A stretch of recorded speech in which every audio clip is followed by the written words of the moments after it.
Voilà, vous pouvez reprendre place. Grande joie de se retrouver. On a été absent quelques week-ends de là. On a été en mission d'évangélisation en Belgique, à Charleroi, à Moissac. Et donc on a vu la grâce de Dieu et un grand merci pour vos prières. À Charleroi, par exemple, il y avait à peu près 600 personnes.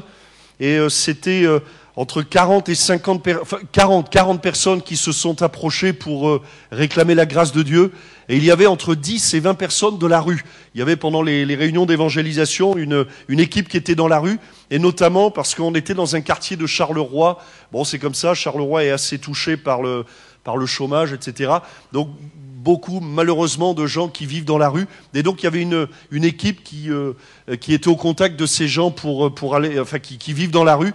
Et donc, on en a vu au moins une dizaine qui sont rentrés dans la salle et puis qui ont demandé la prière. Et puis, il y en avait d'autres pendant les réunions qui restaient sur le trottoir, mais qui entendaient ce qui se passait. Donc, on bénit Dieu pour ce temps-là. Et merci aussi de prier pour le travail de suivi, parce que c'est évident que ça représente aussi un travail de suivi, tous ces gens-là qui confessent le nom de Jésus, qui ont besoin de la grâce de Dieu, mais aussi besoin de soutien matériel, alimentaire, enfin, etc., quoi. Donc c'est tout un travail pour les églises de Charleroi. Et la semaine prochaine, là, je vous demande de continuer à prier aussi. Avec Marie, nous partons à Tarbes pour une mission d'évangélisation qui commencera mercredi soir. Donc mercredi, jeudi, vendredi, samedi, dimanche matin, dimanche après-midi. Donc merci de prier pour cela, pour que Dieu touche les cœurs, pour que l'Église soit bénie, et surtout qu'il porte des fruits, que nous puissions voir de nouvelles personnes confesser le nom de Jésus. Amen.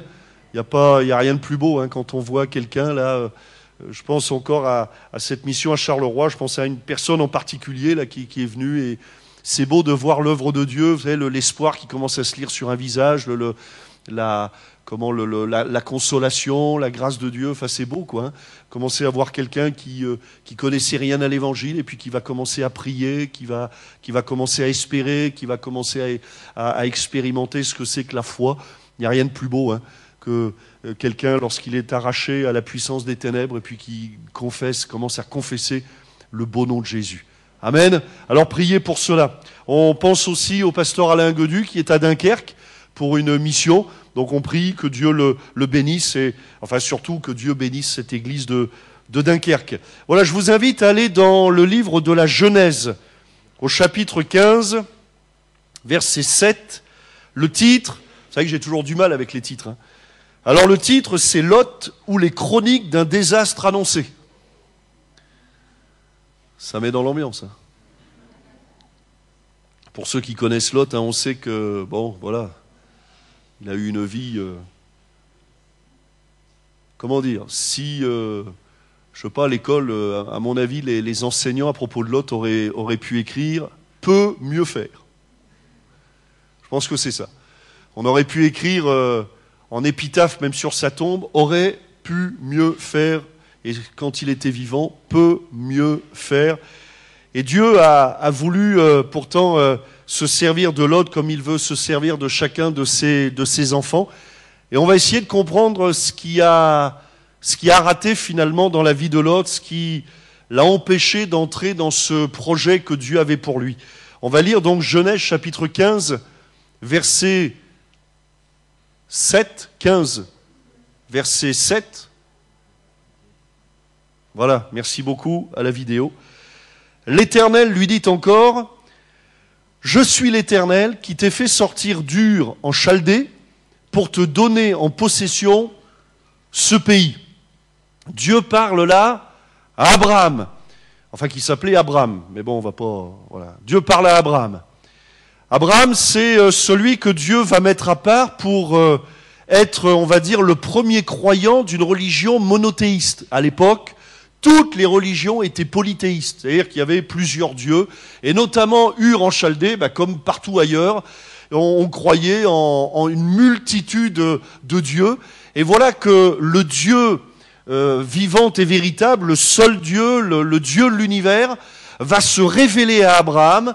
Et Abraham donc sera, et on le sait, c'est la promesse que Dieu va lui faire, sera le père des croyants, le père de la nation juive et le père des croyants en général. Nous sommes, nous, les enfants de Dieu, les croyants, descendants spirituels d'Abraham. Nous sommes nous avons l'héritage ou cette révélation que Dieu avait communiquée à Abraham. Eh bien, nous en sommes aujourd'hui les dépositaires. Donc Dieu donne cette promesse à Abraham et lui dit, voilà, je suis l'Éternel. C'est une révélation au travers avec toute cette multitude de dieux, sache que il n'y a qu'un seul Dieu. Et donc ça commence par cette révélation, je suis l'Éternel. Et il le fait immédiatement sortir. Comme un petit peu le jour de la conversion, c'est l'image de la conversion finalement, où nous nous donnons à Dieu en nous détournant des idoles. C'est ce que Paul dit aux Thessaloniciens.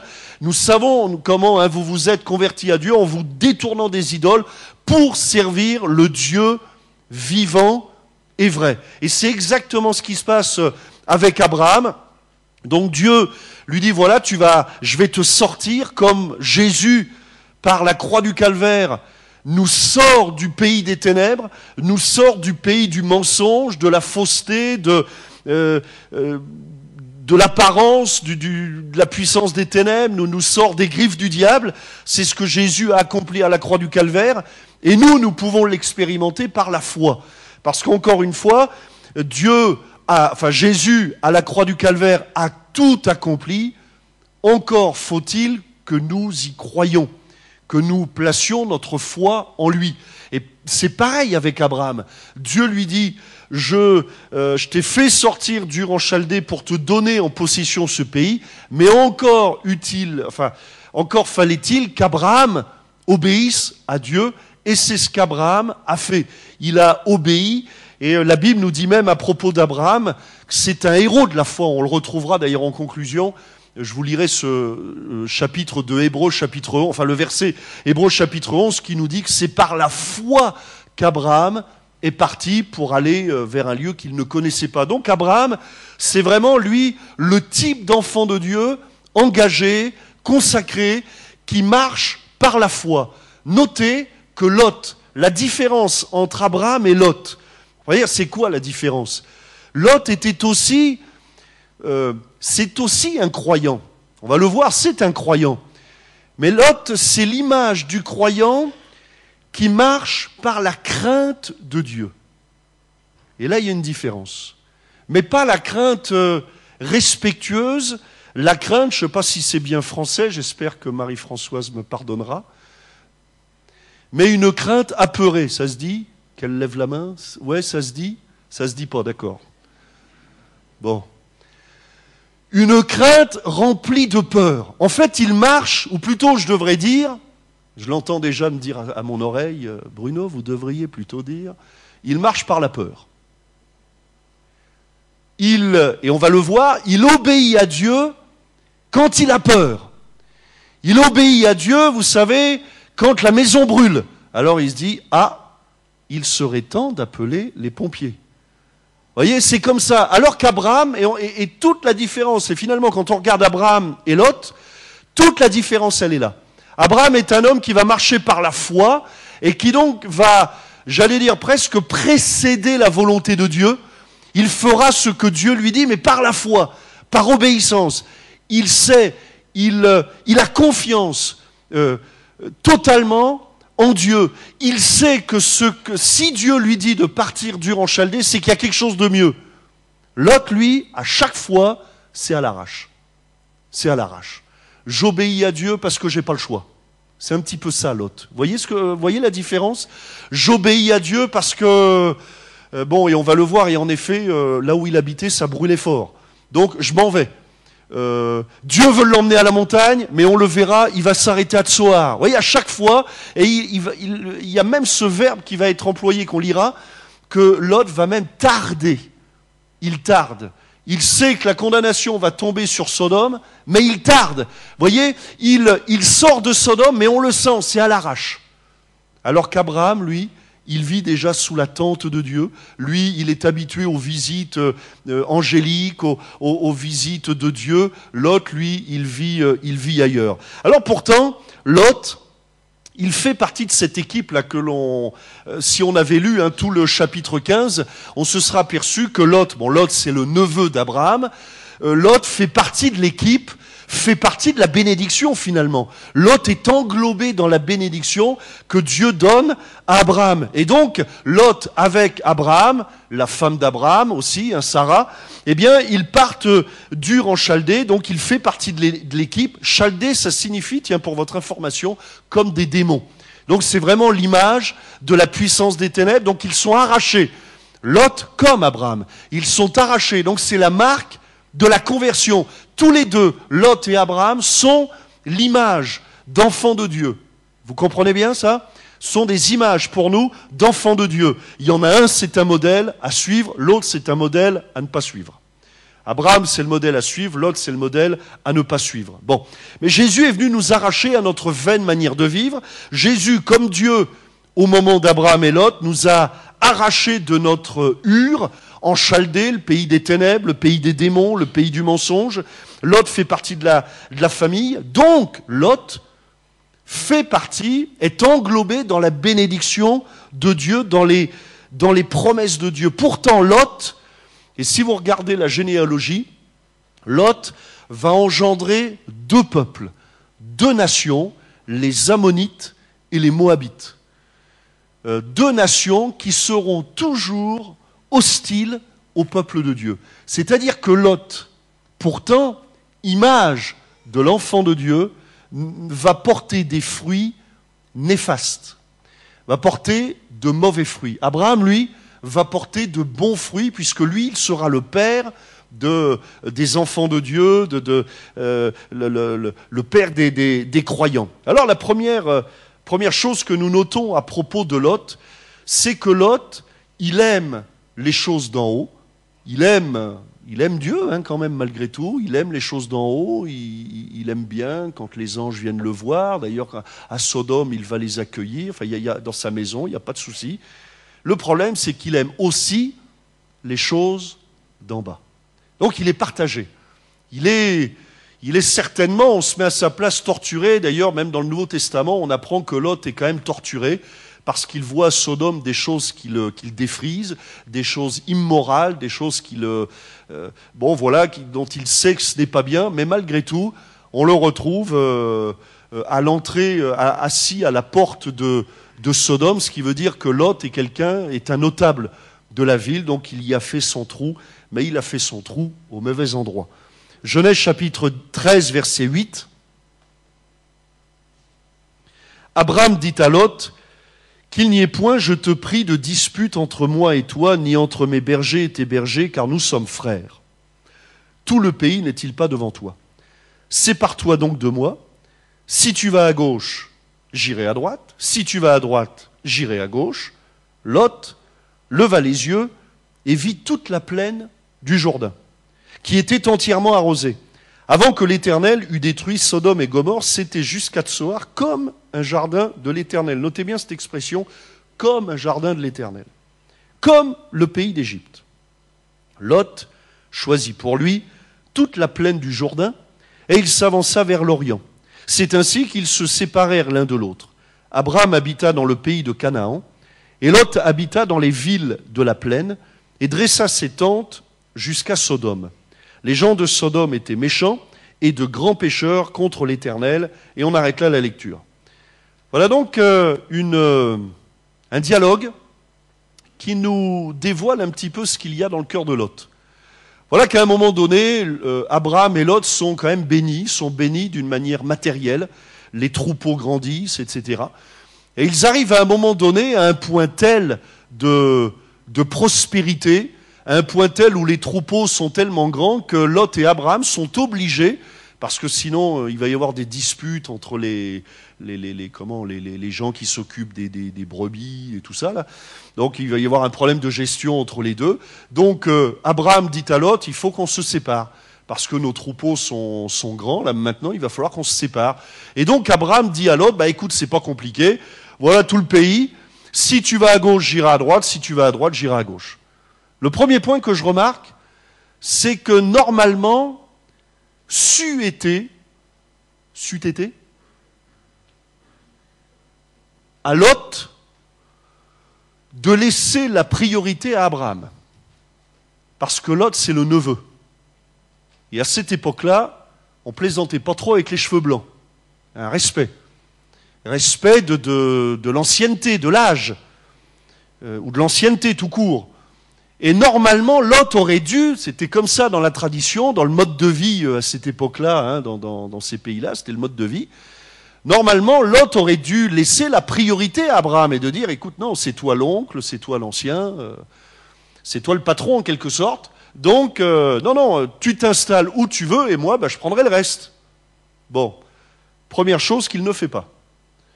Deuxième chose, Lot, remarquez-le bien, ne consulte pas Dieu. Après tout, encore qu'on passe sur les traditions culturelles, bon, on va pas en faire un plat, bon.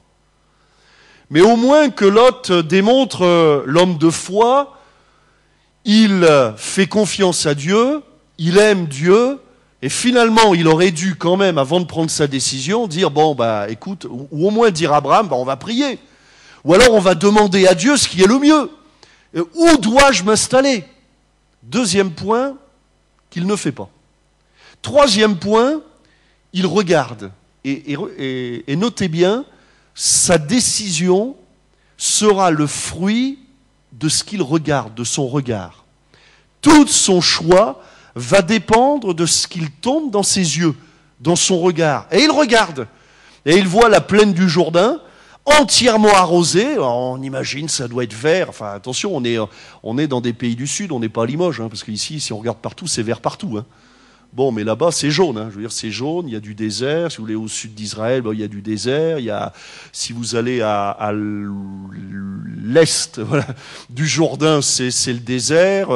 Bon, il y a beaucoup plus de désert. Et donc là, il voit, au milieu du désert, si vous voulez, où il est plutôt habitué à un paysage aride, grillé par le soleil, il voit là la plaine du Jourdain. Bon, forcément, il y a le Jourdain, donc le Jourdain qui arrose hein, les rives, forcément, donc c'est un peu plus vert.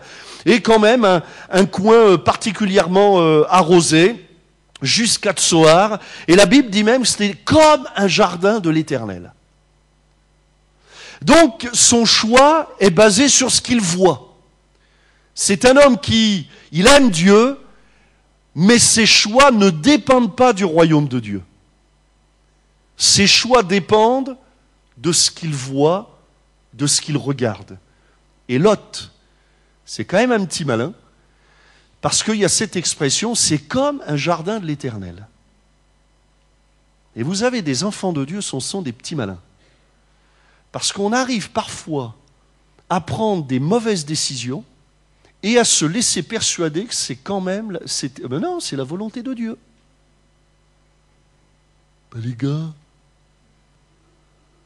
gars, c'est la volonté de Dieu. Ça ressemble au jardin de l'Éternel. Ouais, mais t'as pas vu qu'il y a Sodome et Gomorrhe? Oh, je savais pas. Voyez? Il y a comme cette auto-persuasion, et l'autre, il vit dans ce schéma quand même dangereux.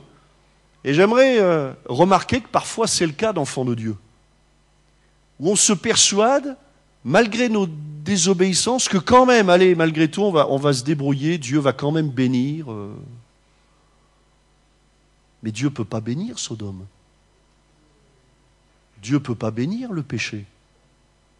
Et la Bible nous dit que c'est comme un jardin de l'Éternel, mais ce n'est pas le jardin de l'Éternel.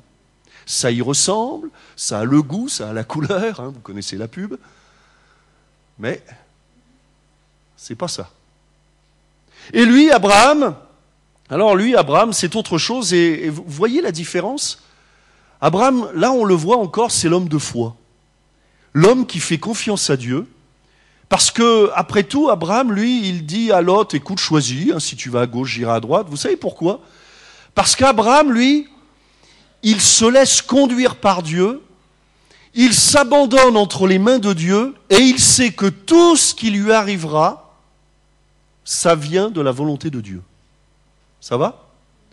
C'est-à-dire que lui, c'est pas, en fait, quand il dit à Lot, si tu vas à gauche, j'irai à droite, c'est pas entre les mains de Lot qu'il remet sa vie. Mais il dit, si Lot prend cette décision et qu'il va à gauche, eh bien c'est que Dieu veut que moi j'aille à droite. Abraham, c'est l'homme de foi. La foi, c'est la confiance qui suppose l'obéissance. Et Abraham, remarquez bien que c'est pas un homme inquiet. Et je bénis Dieu pour le don spirituel. Abraham, c'est un homme qui vit dans la tranquillité. Parce que lui, il s'est abandonné entre les mains de Dieu. Donc, il n'y a pas de souci. Pourtant, là, par contre, si Abraham s'était laissé impressionner par ce qu'il voyait, il y aurait eu lieu de s'inquiéter. Dire, mais comment on va faire pour nourrir les troupeaux? Parce que c'est pas compliqué, Lot, il a tout pris. Moi, il me reste les cailloux, les rochers, le sable, le désert, le vent. Mais il ne s'inquiète pas parce qu'il sait, mais en tout cas, il vaut mieux aller là où il y a le peu du juste que l'abondance quand il y a la discorde. C'est ce que nous dit la Bible. Et donc il préfère là, parce qu'il sait, enfin il le sait, la Bible le dit, que là où Lot quand même s'établit, il y a Sodome et Gomorrhe. L'herbe est peut-être verte, mais à quel prix? Les troupeaux vont peut-être se nourrir, mais quelle est la facture que je vais recevoir à la fin? Abraham, lui, il est tranquille. Donc, c'est le premier point que je remarque. Lot, il aime Dieu. Mais ses décisions ne dépendent pas de Dieu. La Bible dit, recherchez premièrement le royaume de Dieu et sa justice. Et toutes choses vous seront données en plus. Lui, il recherche le plus sans Dieu. Voilà. Il est dans le mauvais schéma. Il se laisse impressionner parce qu'il voit. Il va s'établir dans la plaine. Alors que Dieu nous appelle, souvenez-vous, l'aigle. Alors que Dieu nous appelle à nous établir dans les hauteurs. Mais Lot, lui, il s'établit dans la plaine. Et c'est quoi ce regard qu'il a, Lot? Finalement, Lot, il a le regard à court terme, ce qu'on appelle aujourd'hui à court terme. Le regard matériel, le regard du j'ai tout de suite. Il ne réfléchit pas à plus tard, il ne réfléchit pas à l'atmosphère spirituelle, il ne réfléchit pas aux conséquences.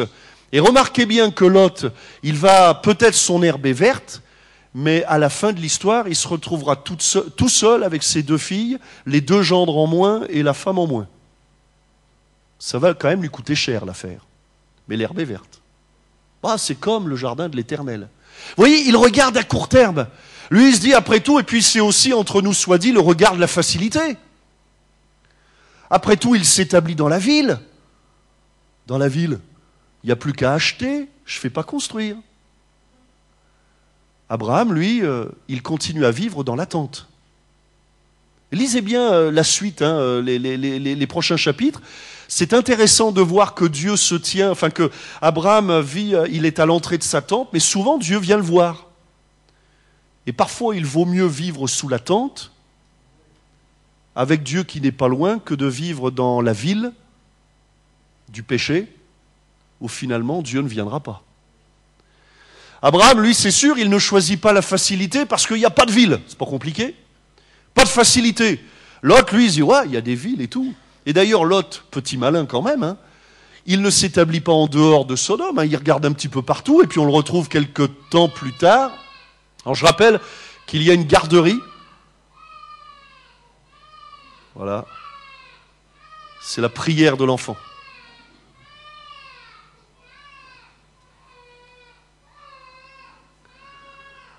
Il y a une garderie, Oui, voilà, merci beaucoup. Vous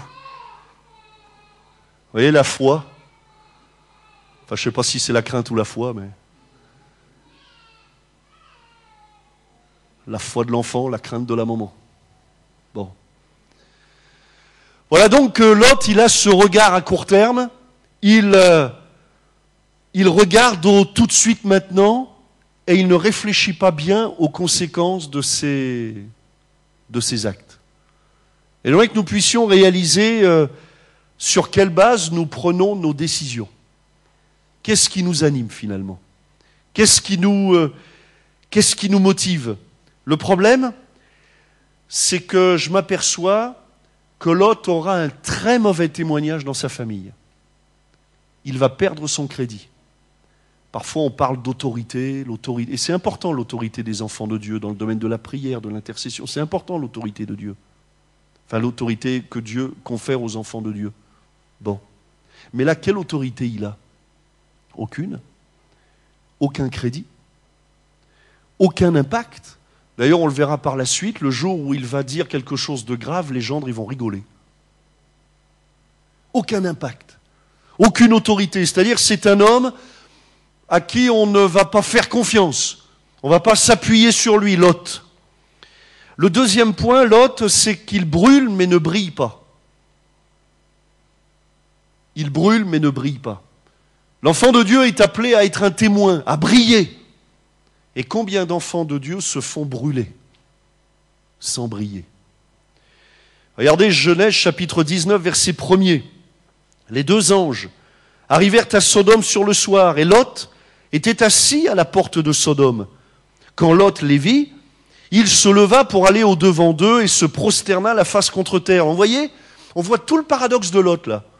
On voit un homme, il se trouve assis à la porte de Sodome, ça veut dire qu'il fait partie des notables. Hein.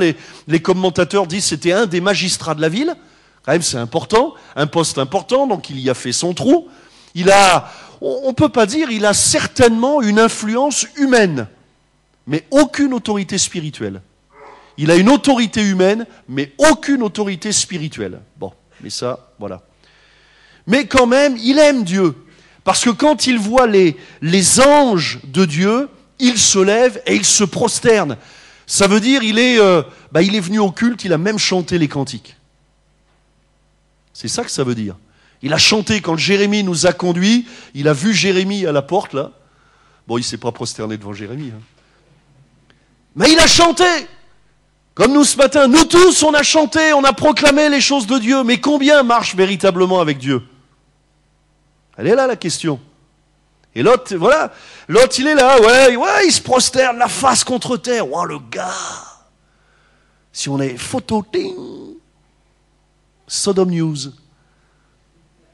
Le gars, il est spirituel, mais il est pas spirituel du tout. C'est devenu comme un rite. Vous voyez, bon, voilà, mais qu'est-ce qu'il y a au fond de son cœur? Il reçoit les anges, oui, il a une certaine relation avec Dieu, on ne peut pas lui enlever, hein, il reconnaît quand même les anges, bon. Il a même un certain du respect, puisqu'il se prosterne devant eux, il y a quand même une notion de louange, d'adoration, mais qu'est-ce qu'il y a au fond de son cœur? Ça ne l'empêche pas, c'est ça qui est terrible, ça ne l'empêche pas d'avoir sa maison au milieu du péché. Comment un enfant de Dieu peut supporter ça? Comment quelqu'un comme Lot peut supporter de vivre dans une ville comme Sodome? Voyez, comment il peut supporter ça? Et la Bible nous dit, dans le Nouveau Testament, il était quand même torturé par sa sale torture, mais il ne prend pas la décision qu'il faut. Et parfois, nous, enfants de Dieu, c'est pareil, on est torturé par des péchés, mais on ne prend pas les décisions qu'il faut. On tourne en rond, mais on ne prend pas les décisions qu'il faut. On voudrait, on n'y arrive pas, on est là, ouais, mais ça va pas, parce que tu n'as pas pris la bonne décision. Et aujourd'hui, tu as laissé pousser dans ton champ de la mauvaise herbe. Et il est là, il est dans ce contexte, parce que finalement, c'est la conséquence de cette décision qu'il a prise quelque temps auparavant, quand il a choisi de s'établir à Sodome. Personne ne l'a forcé à s'établir à Sodome. Mais il y est. Et le pire, c'est qu'il y reste. Genèse chapitre 19, verset 14.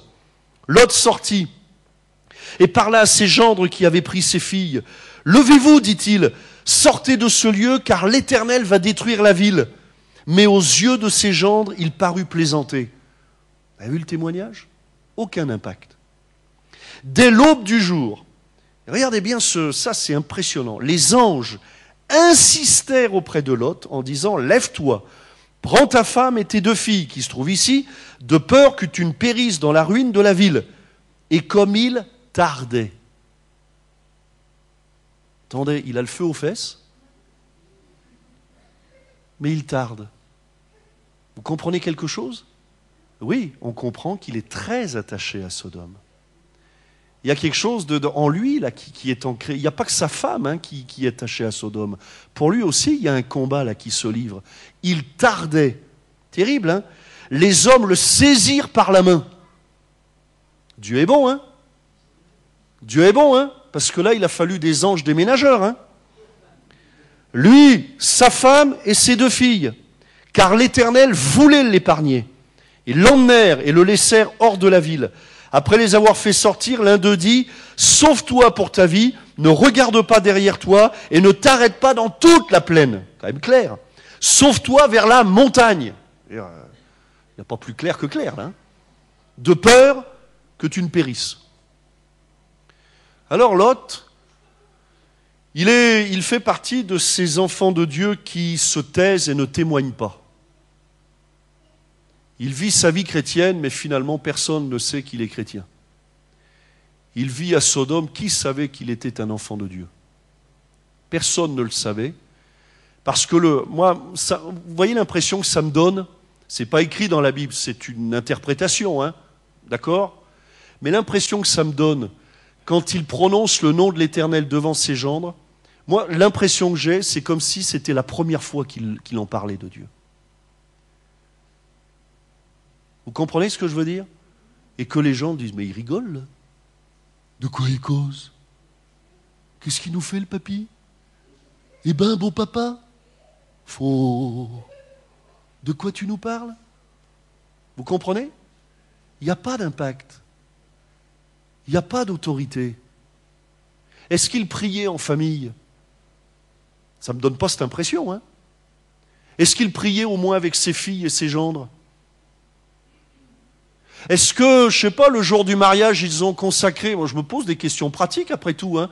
Comment ils se sont mariés, les filles, là, ces filles, là, il les a mariées comment? À la mode de Sodome? Mode Sodome, c'est clair, tu couches, t'es marié. Vous voyez? Alors, je ne sais pas, moi, je fais des suppositions, hein. Mais je remarque quand même qu'à mon avis, ça ne devait pas résonner beaucoup, la prière dans la maison de Lot, hein. Je vois pas trop les filles prendre la harpe et puis chanter beaucoup des cantiques, hein, c'est pas ce que j'entends. Par contre, elles sont mariées avec des gendres qui, eux, viennent de Sodome, entre parenthèses, qui sont issus du péché, qui sont issus de cette atmosphère. Quelle autorité il a avec ses filles? D'ailleurs, vous le verrez, les enfants, s'il vous plaît, écoutez devant. Et puis, je me suis aussi posé la question, comment ça se fait que les anges, ils insistent? Les anges, ils insistent. Vous savez pourquoi est-ce que Dieu insiste? Parce que c'est Abraham qui a intercédé pour Lot. Et en réalité, Dieu répond à la prière d'Abraham. Et là aussi, ça pose question. Imaginez qu'Abraham n'ait pas intercédé. Ça pose question, hein? Je vous laisse le soin d'y réfléchir, de répondre à cette question. Mais en tout cas, bon, malgré tout, comme quoi l'intercession, ça sert à quelque chose. C'est pour ça qu'on se retrouve tous le vendredi soir à 19h. Parce que c'est l'intercession qui met en marche le bras de Dieu, qui a fait que finalement, regardez, même le bras de Dieu, là, littéralement, c'est le bras de Dieu qui a pris Lot qui tardait. Monsieur tardait. Ça lui chauffe, mais monsieur tarde. Donc il se tait mais ne témoigne pas, il croit, mais il ne convainc pas. Il est averti, mais il n'alerte pas. Le seul impact, le seul œuvre de témoignage qu'il va essayer d'accomplir, c'est auprès de ses gendres. Mais alors, on n'en est même pas à évangéliser le quartier, là. On en est juste à sauver soi-même, sa femme, peut-être, ses 2 filles, et les 2 gendres, on n'y arrive pas. C'est terrible, hein? Son herbe verte, il va la payer. Son témoignage n'a pas de crédit. Il est l'image de l'enfant de Dieu, sauvé. Hein. D'ailleurs, littéralement, il sera sauvé, ça on ne peut pas dire, hein, il sera sauvé. Donc il est l'image de l'enfant de Dieu, croyant, sauvé, bon ok, mais qui n'a aucune autorité. Aucun impact. Il est semblable à celles et ceux qui prient peu ou pas, qui lisent la Bible de temps en temps, qui ont une vie d'église quand on a mal nulle part ou partout. Bref, il est comme le lumignon qui fume. Et le problème du lumignon qui fume, c'est que ça n'éclaire rien si ce n'est que ça n'apporte de la fumée. Il y a des enfants de Dieu comme ça. Vous avez remarqué? Il y en a quand ils arrivent, ils apportent que de la fumée. Alors, On s'étouffe, on respire plus, on voit plus, ça pique les yeux, l'humignon qui fume. Bon. Il y a plus de fumée que de flamme. Et puis il y a ce verbe qui m'a interpellé, il tarde. Et je crois que pour nous, il y a quand même un avertissement. Combien d'enfants de Dieu tardent à prier?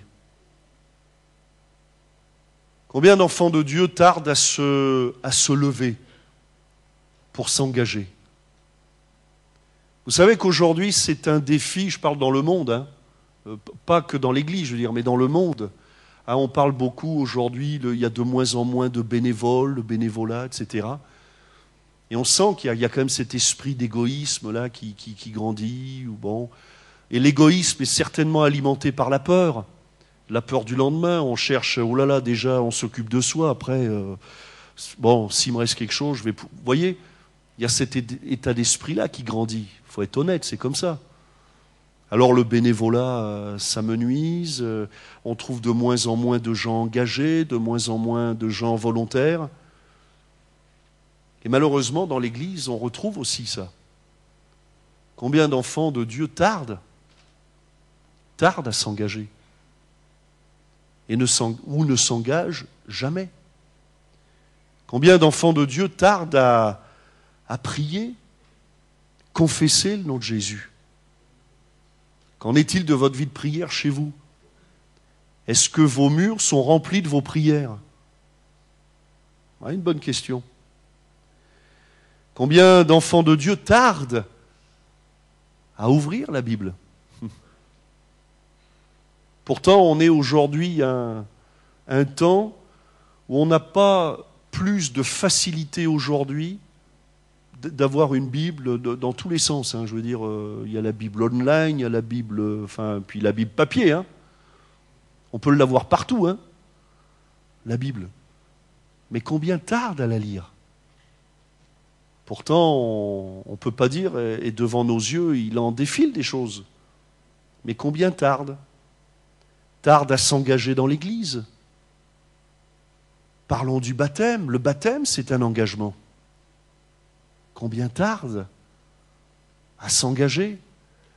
Alors, je ne dis pas qu'il n'aime pas Dieu. Lot, il aime Dieu. On ne peut pas dire. Hein. Il aime Dieu. Bon, voilà. Mais il tarde. On tarde à donner. Bref, on tarde, quoi. Alors béni soit Dieu, hein, vu qu'Abraham a intercédé avec, alors là pour le coup avec autorité, le bras de Dieu est engagé, Dieu agit, Dieu sort Lot, et regardez la consigne, sauve-toi pour ta vie, ne regarde pas derrière toi, c'est quand même clair, lui, hein, y a pas, voilà.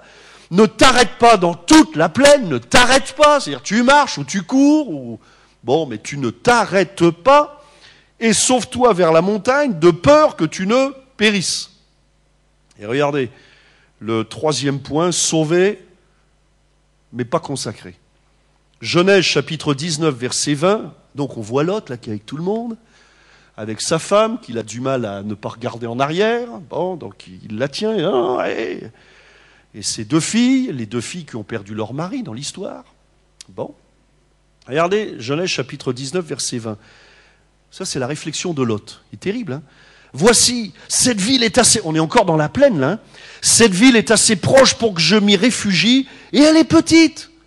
Oh, que je puisse m'y sauver. N'est-elle pas petite? Et que mon âme vive. Verset 22. Hâte-toi de t'y réfugier, car je ne puis rien faire jusqu'à ce que tu y sois arrivé.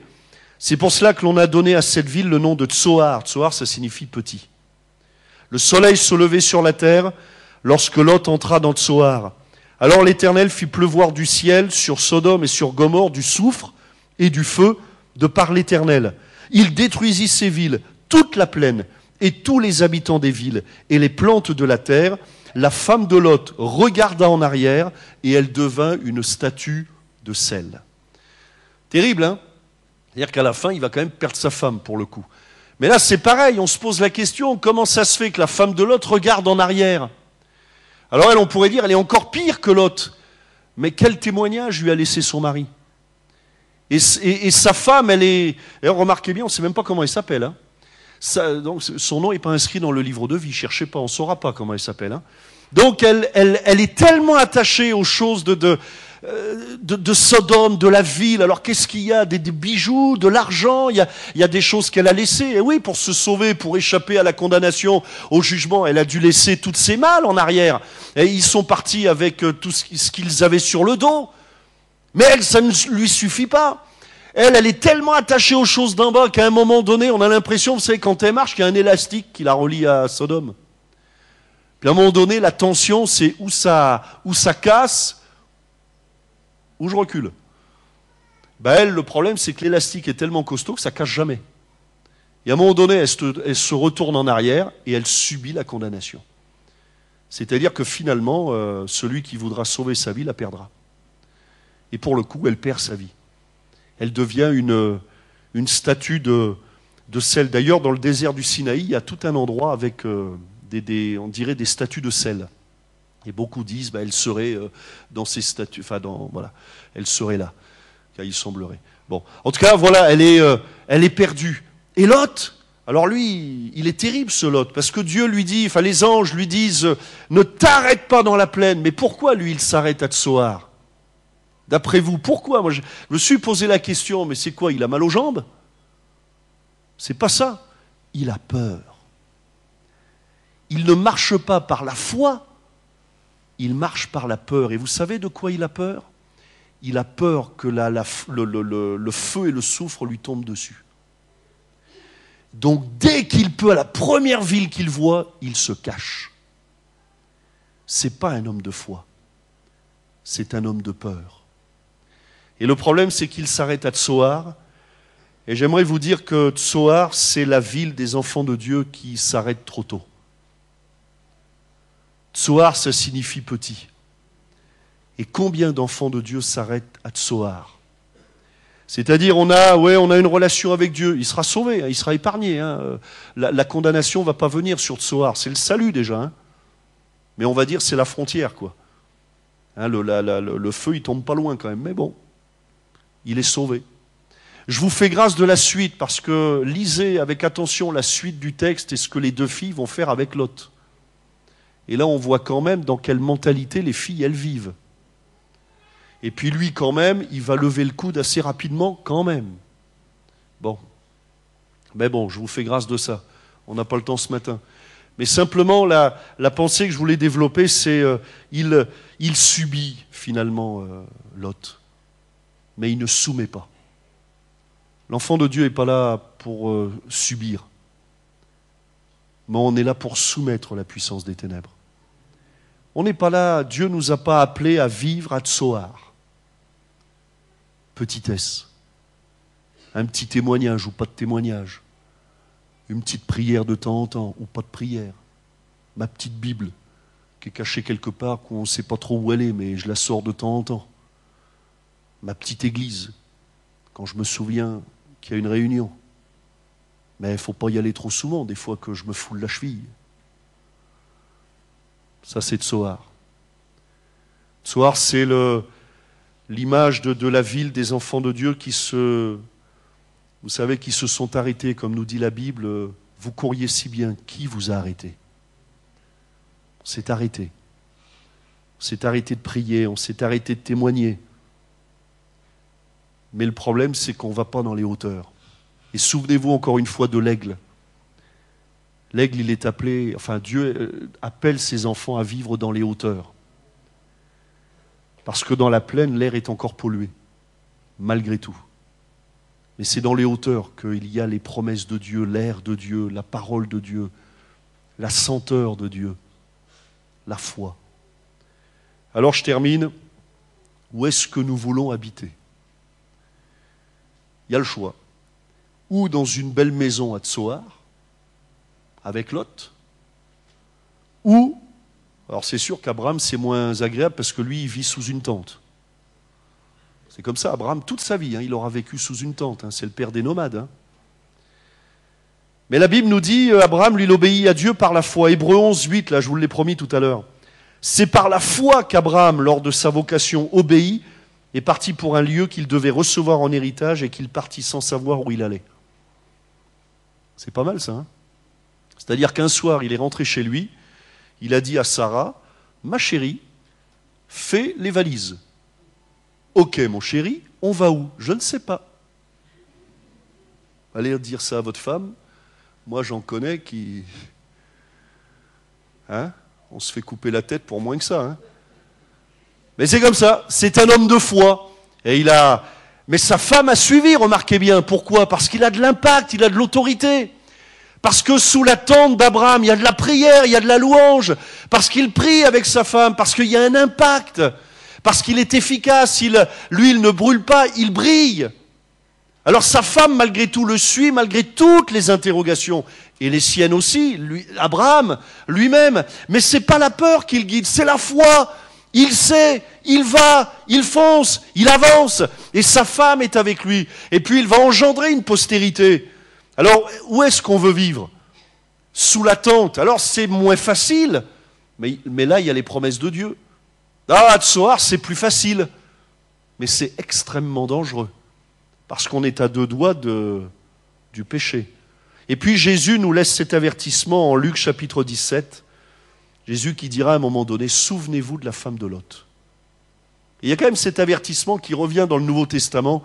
Et ça c'est important, Jésus qui nous laisse à nous, enfants de Dieu, qui nous dit, souvenez-vous de la femme de Lot. C'était gagné, c'était fait, elle était sortie, elle était plus à Sodome, le feu, hein, quand elle s'est transformée en statue de sel, le feu était déjà tombé. Hein. La condamnation était déjà tombée, elle ne risquait plus rien, sauf que elle était tellement attachée aux choses d'en bas que ce sont les choses d'en bas qui l'ont absorbée. Et il y a quand même cet avertissement de Jésus. Attention à ne pas nous laisser étouffer, en tout cas, ou paralyser, ou absorber par les choses d'en bas qui voudraient nous empêcher d'aller sur la montagne de Dieu. Est-ce qu'on peut terminer par la prière? Notre bon Père Céleste, nous te bénissons pour ta parole. Nous te remercions, Seigneur, parce que tu es le Dieu vivant et vrai. Tu es celui qui est le Tout-Puissant.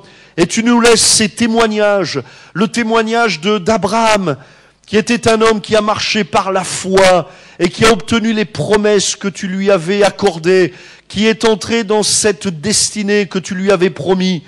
Et tu nous laisses aussi ce témoignage de Lot. Et je te prie, Seigneur, afin que tu nous gardes de nous arrêter à Tsoar, afin que tu nous permettes d'aller sur la montagne de la prière, de l'intercession, de la louange, de l'engagement, la montagne de ta parole, la montagne de tes promesses, la montagne de la délivrance, de la victoire, la montagne de la bénédiction. Merci d'étendre ta main encore sur mes frères, sur mes sœurs. On va rester dans la prière. Et peut-être qu'au milieu de nous, certains se disent, mais moi je vis à Tsoar, je suis dans une vie un petit peu comme médiocre, je porte pas de fruits, j'arrive pas à témoigner, j'arrive pas à prier, j'arrive pas à ouvrir la Bible, je n'arrive pas à m'engager, il y a comme quelque chose qui me terrasse, quelque chose qui m'écrase, qui me paralyse. Mais tu as besoin de prendre cette décision, de ne plus vivre par la peur, mais de vivre par la foi, de te confier en Dieu. Si c'est votre décision, alors je vous demanderai de vous lever à votre place pendant qu'on garde les yeux fermés, s'il vous plaît. Alors tu te lèves à ta place pour dire, voilà, moi je veux sortir de Tsoar, je veux sortir de la petitesse, je veux sortir de la stérilité, de l'inefficacité, je veux sortir de la petite prière ou du pas de prière, je veux entrer sur le terrain de l'engagement, de l'intercession, de la louange, de l'adoration, le terrain de la victoire. Je ne veux plus être terrassé par le poids du péché, mais que ce soit le diable qui recule devant mon témoignage. Peut-être quelqu'un au milieu de nous a besoin d'être renouvelé dans le domaine du témoignage. Un témoignage efficace. Tu brûles, mais tu brilles pas. Et c'est le temps de briller aujourd'hui. C'est le temps de briller. Et c'est le temps d'apporter un témoignage qui convient. C'est le temps aussi d'établir dans ta vie des temps de prière, peut-être au niveau de la famille, avec les enfants, avec ta femme, avec ton mari, peut-être dans ta vie, d'établir des temps de prière. C'est quand la dernière fois que tu as prié? Alors lève-toi à ta place, simplement pour dire, j'ai besoin de ta grâce, Seigneur. J'ai besoin de ta grâce, Seigneur. On va prier, vous qui êtes debout, commencez à prier, commencez à intercéder, commencez à proclamer le nom de Jésus, commencez à exprimer votre besoin. Oh, alléluia. Alléluia. Est-ce que je peux demander aux musiciens de revenir, s'il vous plaît? Voilà, on continue, on reste dans la prière. Voilà, dans l'intercession, commencez à demander à Dieu, Seigneur, parle-moi. Ou peut-être certains ont perdu ce que la Bible appelle le premier amour. Seigneur, j'ai besoin de retrouver ce feu. Il y a le feu du monde qui est en train de me brûler, mais moi je veux le feu de Dieu. Moi je veux le feu de Dieu. Le feu du Saint-Esprit. Ce feu qui ouvre ma bouche, ce feu qui m'ouvre les yeux sur les vrais besoins. Apprends-moi, Seigneur, à marcher par la foi. Il y a beaucoup d'enfants de Dieu qui sont terrassés par la peur ou la crainte, parce qu'il y a un manque de foi. Mais Dieu nous demande de marcher par la foi. Et c'est l'amour qui bannit la crainte. L'amour de Dieu. Cet amour, on sait que Dieu nous aime. Et Abraham savait que Dieu l'aimait. Alors il marche par la foi. Il marche par la foi. Et c'est le temps de marcher par la foi. C'est le temps de donner. C'est le temps de s'engager. C'est le temps de s'abandonner entre les mains de Dieu. Continuez à prier. Alléluia. Et pendant que nous prions, certains reçoivent des visions de Dieu. Dieu parle. Dieu parle. Et recevez de Dieu. Jésus a brisé les chaînes. Jésus a délivré les captifs. Et Jésus a ouvert un chemin pour nous. Un programme, une destinée. Alléluia. Oh, merci Seigneur. Seigneur, je te prie pour tes enfants, les amis qui sont debout là. Je te prie, Seigneur, afin que tu étendes ta main. Je te prie, Seigneur, afin que le feu du monde, il recule. Que le feu du diable s'éteigne. Mais que ce soit le feu du Saint-Esprit qui prenne toute la place. Je te prie, Seigneur, pour que certains retrouvent une vie de prière efficace. Je te prie pour que les autres réouvrent ta parole et s'en nourrissent, s'en imprègnent comme une véritable nourriture. Je te prie pour ceux qui ont besoin de s'engager avec toi, dans l'église peut-être, ceux qui ont besoin d'aller plus loin. Seigneur, c'est toi qui produis en nous le vouloir et le faire. Non seulement tu nous donnes le désir d'aller de l'avant, mais tu nous en donnes la capacité. Et je te prie de les bénir maintenant. Recevez la bénédiction de Dieu. Recevez simplement la bénédiction, la grâce de Dieu.